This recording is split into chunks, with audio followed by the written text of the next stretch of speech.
hasilnya. Oke, seperti kita ketahui bahwa di dalam pemeriksaan itu faktor yang paling tinggi dalam menyumbang sebuah kesalahan adalah di kegiatan preanalitik.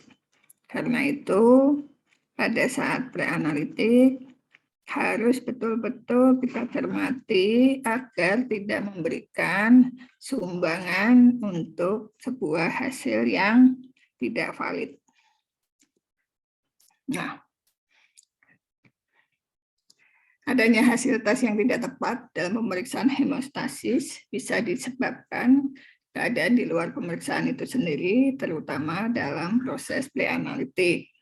Nah, keadaan yang dapat menyebabkan kesalahan dari penanganan sampel yang tidak tepat atau dari proses pengambilan sampel itu sendiri. Sehingga hasil seperti tadi Ibu katakan bahwa tidak akan mencerminkan kondisi dari si pasien tersebut. Nah, yang harus diperhatikan pada saat pemeriksaan preanalitik, terutama pada saat pengambilan darah vena, antara lain adalah pada saat kita identifikasi pasien. Bagaimana caranya kita mengetahui identifikasi pasien kita sudah tepat? Ada yang bisa memberi ini contoh cara kita identifikasi pasien yang tepat? Ada nama, nomor RM, tempat tanggal lahir. Udah, Bu. Biasanya kayak gitu, Bu. Cara kita mengidentifikasi. Artinya memastikan bahwa pasien yang duduk di meja di kursi sampling kita memang betul-betul sesuai dengan apa yang ada di pendaftaran. Caranya bagaimana?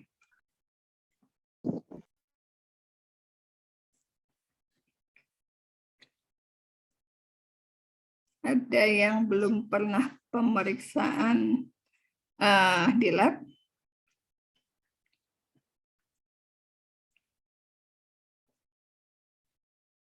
Mungkin ada beberapa, Ibu. Oke. Yang sudah biasanya seperti apa pada saat kita diambil darahnya, pada saat kita menjadi pasien. Alurnya seperti apa?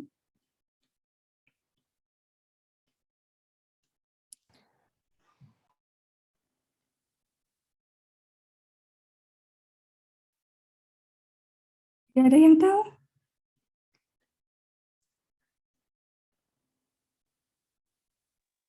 Biasanya dipanggil namanya, Bu, kemudian setelah masuk ke dalam ruang sampling itu, nanti kita tanyakan kembali namanya. Sebenarnya yang menyebutkan namanya itu nanti pasien, nanti disebutkan juga tanggal lahirnya, terus nanti dicocokkan sama nomor RM yang ada di bawah sang pasien, Bu. Oke, betul. Jadi cara identifikasi adalah dengan pasien ditanya namanya siapa, kemudian alamatnya, kemudian bisa untuk tanggal lahirnya, karena pasien misal sekarang lagi viral Rumini, mungkin ada beberapa Rumini pada hari itu yang periksa di lab kita. Nah, kita mencocokkannya dengan tanggal lahir, karena itu tanggal lahir ataupun alamat itu biasanya kita minimal harus ada 2 untuk identitas. Kemudian di luar urusan identifikasi yang sebagai personal, kita juga harus identifikasi untuk pemeriksaan.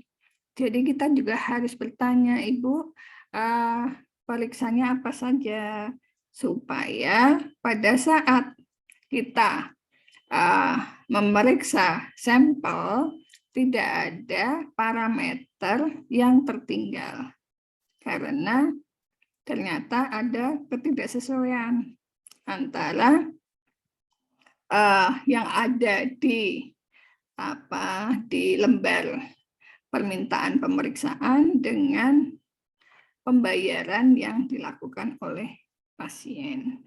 Sehingga itu tetap harus ditanyakan. Ketika ternyata pasien parameter yang diajukan mungkin ada 5 parameter, sementara yang kita pegang ternyata hanya 4, kita cocokkan lagi dengan bukti pembayarannya ada berapa. Apakah memang ada 4 atau memang ada 5?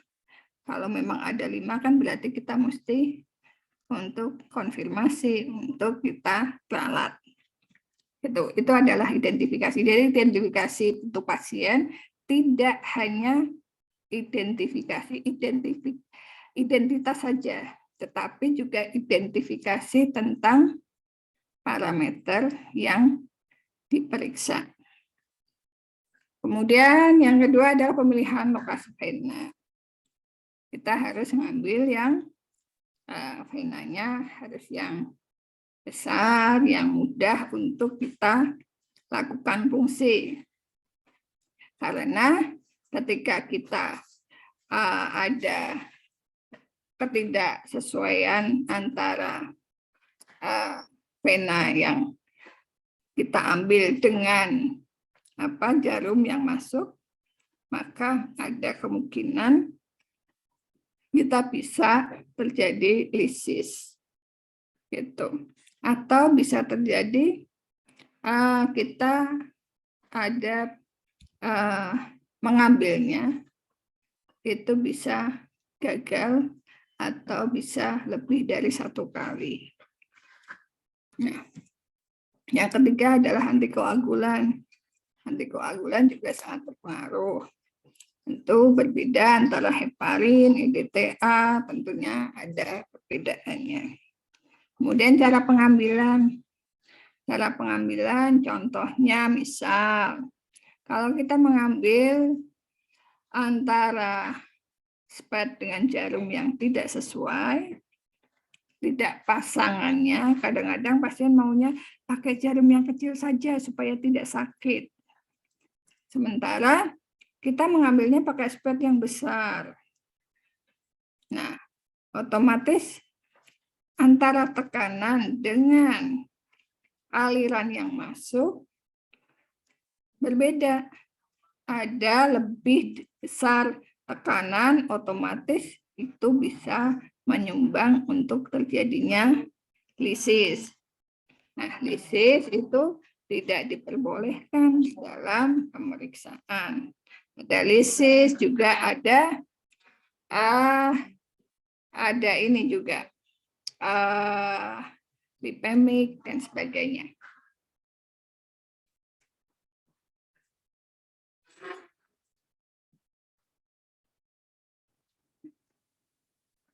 Ada lagi adalah urutan penampungan. Urutan penampungan untuk memastikan bahwa sampel-sampel yang kita ambil itu sudah sesuai. Maksudnya begini, di rak itu harus kita urutkan dan kita kasih nomor. Identitas itu selalu harus ada. Supaya nanti kita bisa lebih mudah di dalam mengambil. Oh, sampel ini sudah dilakukan, sudah diambil. Oh, yang ini sudah. Berarti bagaimana caranya? Bisa di rak itu kita pindah. Oh, yang sudah dilakukan berarti dia mundur 1 langkah.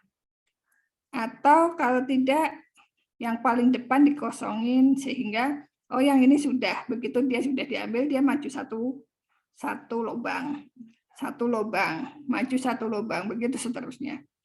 Atau kalau misal lebih ininya juga bisa mundur untuk 1 lubangnya. Kan rak itu biasanya ada beberapa lubang ya, sehingga ada perbedaan pada saat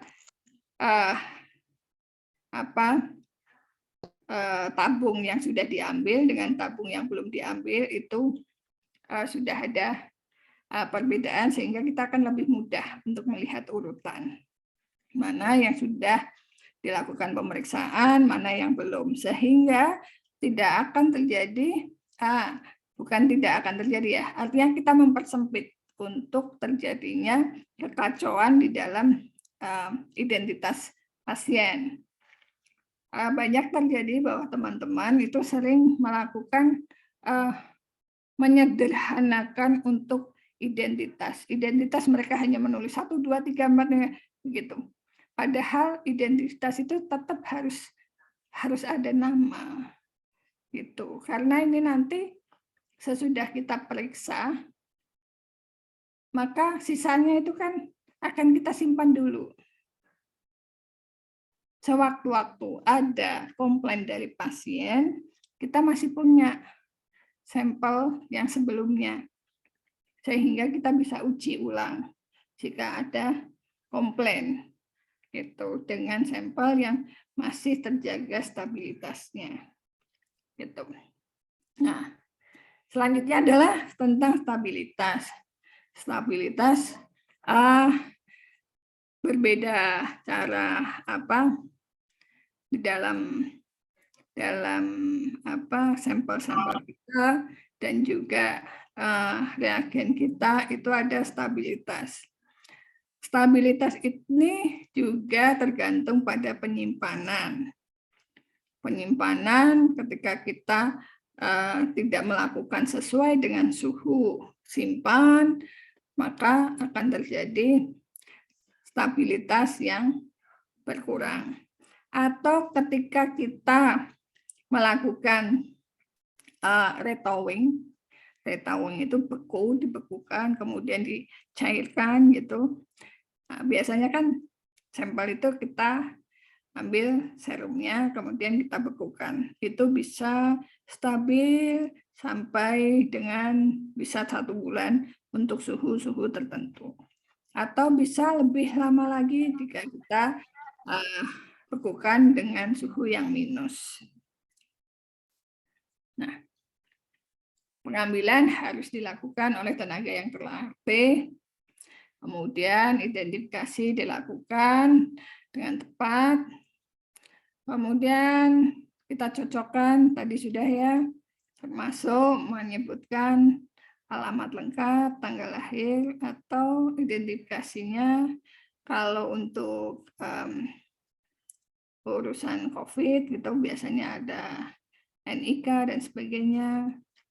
Gitu ya. Kemudian jangan lupa untuk tanggal pengambilan dan waktu pengambilannya itu juga harus diperhatikan. Nah, ini adalah tata cara pada saat pengambilan. Pasiennya harus posisi santai karena jika dia stres atau aktivitas fisiknya berlebihan akan meningkatkan faktor von Willebrand dan fibrinolisis. Padahal kita akan melihat faktor tersebut untuk melihat fungsi hemostasisnya. Intervensi dari makanan dan obat juga dapat mempengaruhi fungsi trombosit. Jadi setidak-tidaknya 10 hari itu sebaiknya puasa. Karena adanya kilomikron yang bisa mempengaruhi pemeriksaan. Kemudian ada beberapa obat yang bisa mempengaruhi trombosit, seperti aspirin. Aspirin itu biasanya untuk obat penurun panas ya. Analgetik juga, ibuprofen, kemudian indometasin, asam mefenamat, minum kopi, dan juga konsumsi alkohol. Nah, untuk posisi badan itu juga mempengaruhi konsentrasi, sehingga perubahan dari berbaring ke berdiri itu juga mengurangi volume plasma. Pengambilan darah cenderung dilakukan pada posisi berbaring. Biasanya seperti itu. Cuman kalau sekarang kita modelnya duduk ya, agak setengah berbaring. Tapi tidak yang posisinya betul-betul berbaring. Kemudian istirahat dulu selama 30 menit ya, untuk tes fibrinolisis. Nah, pengambilan sampel yang berhubungan dengan pemberian obat harus diberikan catatan ya, terutama pada APTT, pemeriksaan APTT untuk pasien-pasien yang mengkonsumsi obat heparin. Karena itu biasanya kita akan juga tanyakan pada saat di sampling atau bisa pada saat di pendaftaran untuk obat-obatan apa yang pada saat ini sedang dikonsumsi. Nah, variasi diurnal dan makanan dapat memodifikasi beberapa parameter. Karena itu, darah sebaiknya diambil pada pukul 7 sampai 9 pagi. 12 jam setelah makan terakhir. Dan pada keadaan telentang yang bebas dari stres. Kecuali jika efek obat perlu dimonitor waktunya seperti heparin, sehingga persyaratan-persyaratan tersebut bisa kita tiadakan, tetapi tetap harus ada catatan. Sehingga nanti dokter yang menginterpretasikan itu juga akan bisa tahu, oh ini ternyata rentangnya lebih rendah ataupun lebih tinggi karena ada intervensi, bisa obat dan sebagainya. Nah, alat yang diperlukan untuk pengambilan darah seperti biasa ya, ada jarum, tourniquet, kapas alkohol, sarung tangan, tube holder. Nah, jarum yang digunakan tadi sudah Ibu katakan harus sesuai dengan diameter vena. Karena itu tadi diameter vena, lokasi pengambilan vena itu bisa berpengaruh. Nah, jarum dengan diameter besar biasanya untuk mengambil darah pada jumlah besar pada pendonor. Nah, kemudian kalau untuk tourniquet itu hanya dipakai untuk membantu melihat lokasi vena lebih jelas. Nah, pemakaian tourniquet diharapkan tidak lebih dari menit karena kadar von Willebrand faktor 8, kemudian TPA akan meningkat dan otomatis fibrinolisis juga akan teraktivasi. Ya. Pemakaiannya juga tidak boleh terlalu kencang karena akan juga bisa menyebabkan terjadinya hemokonsentrasi. Sampel biasanya diambil tanpa bendungan sehingga darah dapat mengalir dengan kesemprit dengan kontinu tanpa tahanan. Ya. Karena dengan adanya bendungan yang lama, ada tahanan yang lama menyebabkan hemokonsentrasi, terjadi aktivitas fibrinolitik dan terjadi aktivasi sejumlah faktor pembekuan. Nah, pembuluh vena besar di lengan, daerah lipat siku, itu lebih direkomendasikan karena pembuluh dengan diameter yang kecil bisa menjadi kolap sehingga menjadi aliran terhambat dan pengisian jadi tidak tepat. Pemilihan lengan juga harus diperhatikan. Pengambilan vena diusahakan untuk seminimal mungkin menimbulkan trauma. Terutama untuk anak-anak ya. Anak-anak biasanya kita harus bisa punya cara tertentu sehingga anak tetap nyaman untuk diambil. Karena kalau dari dokter anak biasanya selalu berpesan supaya jangan sampai menimbulkan trauma buat anak. Apalagi kalau ini ya, di pemeriksaan di COVID ini ketika sampling untuk swab, udah wanti-wantinya jangan sampai menimbulkan trauma buat anak sehingga anak akan ketakutan dan sebagainya. Ini juga berlaku untuk pada saat kita melakukan phlebotomi, pengambilan darah. Nah, darah juga tidak boleh diambil dari lengan yang terpasang infus, itu jelas tidak boleh. Ada resiko kontaminan juga kontaminannya itu tidak hanya dengan cairan infus, juga kontaminan dengan hal-hal yang lainnya. Gitu. Sehingga tolong jangan lebih gampang pakai yang dari yang terpasang infus. Iya, memang betul lebih gampang. Tetapi itu menyebabkan terjadinya hasil yang bias. Nah, ini adalah beberapa cara pengambilan dari darah pena. Ada holdernya, ya, pengambilannya harus tepat. Nah, jenis, volume, dan pH antikoagulan, rasio volume darah, dan hematokrit merupakan hal yang termasuk variabel praanalitik yang dapat mempengaruhi tes koagulasi. Karena itu, semuanya harus dilakukan sesuai dengan prosedur. Nah, pengambilan memakai tabung yang mengandung aktivator atau tabung yang mengandung antikoagulan seperti heparin dan EDTA dikhawatirkan dapat menyebabkan efek carryover dari bahan tambahan sehingga akan mempengaruhi hasil. Karena ingat, yang kita mau periksa adalah faktor hemostasis. Sehingga intervensi antikoagulan tentu juga akan berimbas. Kan yang mau kita ukur adalah justru antara pembekuannya dan fibrinolisisnya. Jadi ketika kita kasih intervensi antikoagulan, bisa terjadi efek carryover. Nah,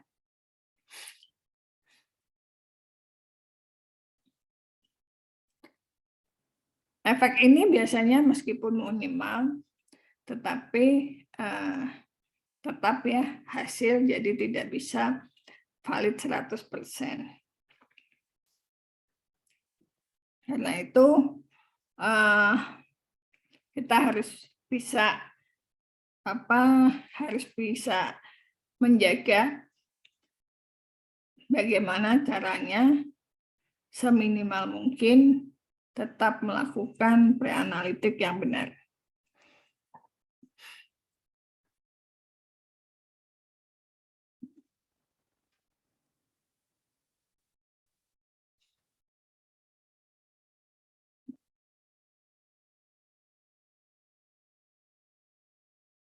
Biasanya kalau kita mau melakukan pemeriksaan untuk koagulasi, jadi kalau untuk hemostasis kita biasanya pemeriksaannya adalah masuk grupnya adalah grup koagulasi. Itu biasanya kita pakai tabung yang menggunakan sitrat. Ya. Adanya sitrat ini akan menyingkirkan kalsium sehingga tidak akan terjadi proses pembekuan.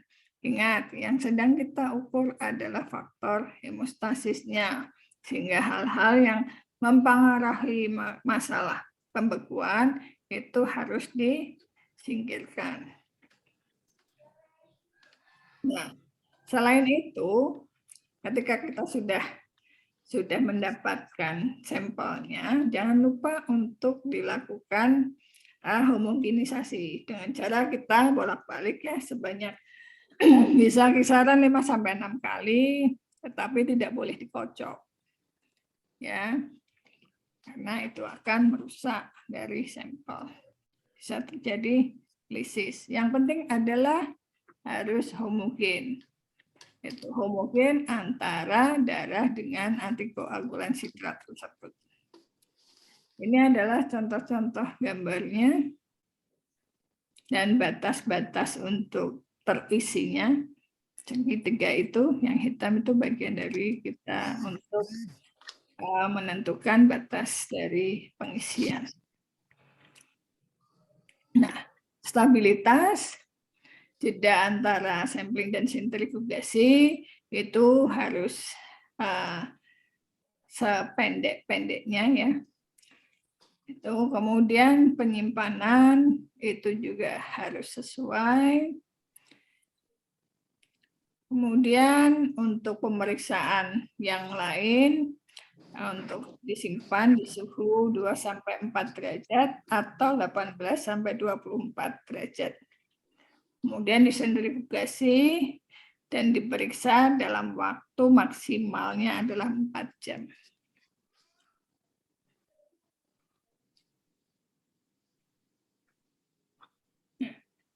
Suhu itu harus diusahakan tidak terjadi suhu ekstrim dalam transportasi. Biasanya ini adalah untuk sampel-sampel yang rujukan. Jadi ketika kita merujuk itu juga harus memperhitungkan suhu transportnya.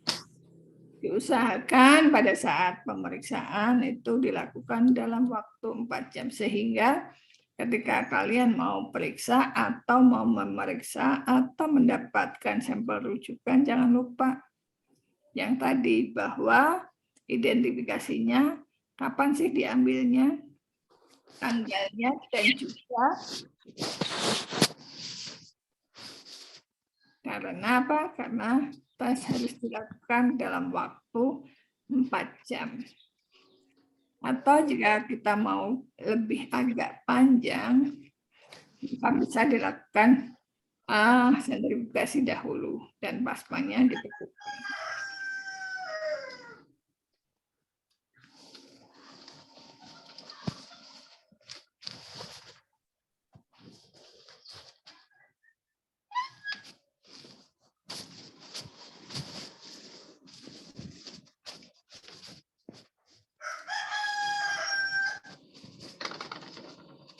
Halo, apakah ada yang bocor?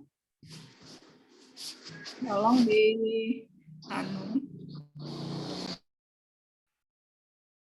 bisakah? Sudah Ibu, sudah kami minta. Nah, jika pemeriksaan belum akan dilakukan dalam jangka waktu 4 jam untuk APTT dan 24 jam untuk PT, maka plasma sebaiknya dipisahkan dari fraksi seluler dengan 1 atau 2 kali sentrifugasi. Nah, plasma yang sudah terpisah dapat disimpan dalam keadaan beku untuk dikerjakan tes selanjutnya. Plasma yang terpisah umumnya dapat disimpan pada suhu ruangan atau dalam lemari es selama beberapa jam tanpa ada efek pada koagulasinya. Nah, ternyata banyak sekali ya yang harus kita perhatikan pada saat kita memeriksa hemostasis atau pemeriksaan koagulasi, karena suhu yang berbeda, stabilitas yang berbeda itu sangat mempengaruhi. Nah, ini juga sudah tadi disampaikan tentang adanya retowing yang tidak boleh dilakukan. Kemudian pemeriksaan sampel yang beku harus dicairkan dulu. Dan saat mencairkan kita nggak boleh buru-buru. Ya, harus betul-betul sudah cair seluruhnya. Nah, biasanya kita cenderung agak buru-buru di dalam memeriksa. Sehingga kadang-kadang masih belum cair sepenuhnya, sudah maunya segera bisa periksa. Ya, padahal tidak boleh. Jika pemeriksaan tidak dapat dilakukan secepatnya, maka sampel yang sudah dicairkan dapat disimpan dalam suhu 5-15 derajat Celcius selama 2 jam. Hanya selama 2 jam. Ya, karena tadi kan sudah dicairkan ya, kita nggak boleh retowing berkali-kali. Sehingga yang kedua tidak dalam posisi beku. Nah, untuk sentrifugasi, persiapan untuk plasma pour platelet pour plasma atau platelet rich plasma itu biasanya kita pakai untuk pemeriksaan agregasi trombosit. Ya. Nah, dia harus disentrifugasi dengan kecepatan dan waktu yang tertentu. ya. Jadi berbeda dengan sentrifugasi yang biasanya.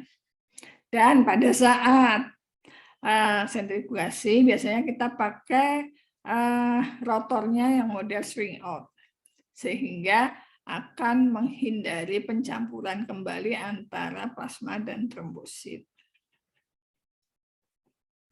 Nah, ini adalah beberapa kesalahan yang umum terjadi pada saat kita melakukan pemeriksaan koagulasi, pada saat pengambilan sampel, menyebabkan koagulasi sudah terjadi sebagian. Otomatis akan menyebabkan waktu pembekuan jadi memendek. Kemudian pengisian tabung yang tidak penuh atau bahkan bisa terlalu penuh. Atau hematokrit yang rendah ataupun tinggi. Ini menyebabkan volume sitrat perbandingannya dengan plasma jadi tidak tepat. Semuanya ada takarannya, ada tata aturannya, sehingga mohon itu ketika melakukan pemeriksaan betul-betul itu dipatuhi. Ingat bahwa apa yang kita periksa itu menggambarkan pasien. Jika kita melakukan pre-analitik dengan tidak baik, maka gambaran tentang pasien tersebut menjadi bias dan tentu merugikan pasien karena ini berdampak pada urusan terapi. Nah, antikoagulan juga harus yang sesuai ya, sitrat, bukan EDTA ataupun heparin. Nah, pengambilan darah dilakukan melalui selang yang sebelumnya terdapat kontak dengan heparin. Nah, itu juga nggak boleh. Ini menyebabkan bias. Tapi sering dilakukan. Akibatnya apa? Akibatnya APTT dan TT akan menjadi memanjang. Kasihan kan pasiennya kalau dia harus diterapi untuk sesuatu hal yang sebetulnya adalah kesalahan yang kita lakukan secara teknis. Nah, kontaminasi kaulin atau platelet substitut reagen dengan sisa tromboplastin itu juga akan menyebabkan APTT memendek. Hati-hati. Penundaan analisis sampel, kemudian pipetting yang tidak akurat, cara pipetting harus betul-betul dipelajari. Ada pelatihan untuk pipetting, bahkan kita juga ada untuk membandingkan pipetting satu dengan petugas yang lainnya, itu sebetulnya secara akreditasi itu pun harus dilakukan. Kemudian adanya malfungsi alat. Malfungsi alat bisa kita hindari dengan apa? Dengan adanya monitoring untuk alat, monitoring tentang perawatan alat. Dan juga pemakaian alat. Sehingga kita tahu beban alat itu seberapa, dipakai berapa jam. Gitu. Sehingga apakah sudah aus, atau lampunya sudah harus diganti, atau hal-hal yang harus kita berikan pada perawatan alat tersebut. Nah, kemudian suhu water bath yang tidak tepat. Kemudian yang terakhir kalsium klorida tidak tepat konsentrasinya atau tidak segar. Nah, kesimpulannya adalah pemeriksaan hemostasis memerlukan perhatian khusus di mana pre-analitiknya memegang peranan penting yang dapat mempengaruhi hasil tes secara keseluruhan. Beberapa hal yang harus diperhatikan seperti pengambilan sampel, identifikasi pasien, urutan pengambilan, penggunaan antikoagulan, kemudian perbandingannya, kemudian antikoagulan yang tepat seperti sitrat, itu harus kita penuhi supaya tidak terjadi efek carryover dan sebagainya atau pemanjangan dari faktor-faktor koagulasi. Transport dan penyimpanan sampel itu juga harus diperhatikan. Waktu periksa itu kira-kira kisaran 4 jam atau bila dia mau diperiksa lebih dari itu, maka harus penyimpanannya harus yang sesuai dengan suhu simpan yang dipersyaratkan. Nah, untuk saat sentrifugasi dan sebagainya, itu kita juga diusahakan memakai sentrifus yang sesuai. Apabila tidak, ya kita usahakan supaya terjadi betul-betul pemisahan antara plasma dengan trombositnya.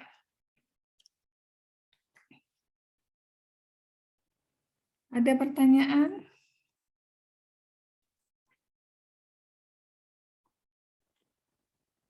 Silakan. Absensinya tolong, apakah sudah di-share?